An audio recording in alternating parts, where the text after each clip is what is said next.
পর্দার বিধান।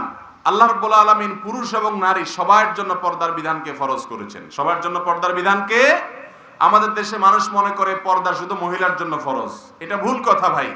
পর্দা মানা, পর্দার বিধান মানা, এটা পুরুষ এবং মহিলা সবার জন্য ফরজ। পুরুষের জন্য পর্দা কি? পুরুষের জন্য পর্দা হলো তিনি পর নারীর দিকে তাকাবেন না।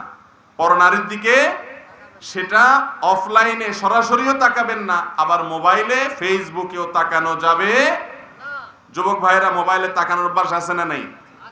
মোবাইলে বিভিন্ন রকমের ক্লিপ, হিন্দি গানের, হিন্দি ফিল্মের বিভিন্ন ডায়ালগ, বিভিন্ন নায়িকা গায়িকার ছবি, ভিডিও ফুটেজ, অডিও, এগুলো আছে না নাই?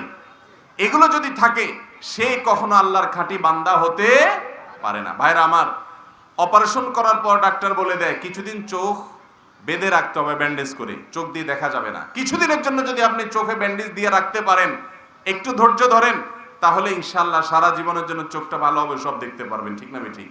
আর যদি আপনি বলেন আমার চোখ, আমার ব্যান্ডেজ আমি খুলে ফেলবো, ডাক্তারকে, ডাক্তারের কথা চলতে হবে, আমার চোখ আমি দেখবো, যা ইচ্ছা তা দেখবো, এই স্লোগানে যদি আপনি অনুপ্রাণিত হয়ে আপনার ব্যান্ডেজটা খুলে ফেলে দেন আর ওই অপারেশন করা চোখে একটু একটু করে দেখার চেষ্টা করেন, হয়তো ঝাপসা ঝাপসা দেখবেন, কিন্তু চিরকালের জন্য অন্ধ হওয়ার সম্ভাবনা আছে না নেই? আল্লাহ রাব্বুল আলামিন বলেছেন, বান্দা কিছুদিন একটু সবর করো, হারাম জায়গায় দৃষ্টি দিও না, ফেসবুকে মহিলাদের দেখিও না, নাটক সিনেমায় দেখিও না, বাহিরে দেখিও না, গান বাজনা শুনিও না। অপারেশনের রোগীর মতো তোমার জন্য একটা সময় দেয়া হলো, দেখতে দেখতে জীবন চলে যাবে। বৃদ্ধ চাচাদেরকে জিজ্ঞাসা করেন, মনে হয় যে কয়দিন আগে ছোট বাচ্চা ছিলাম। ঠিক না ঠিক?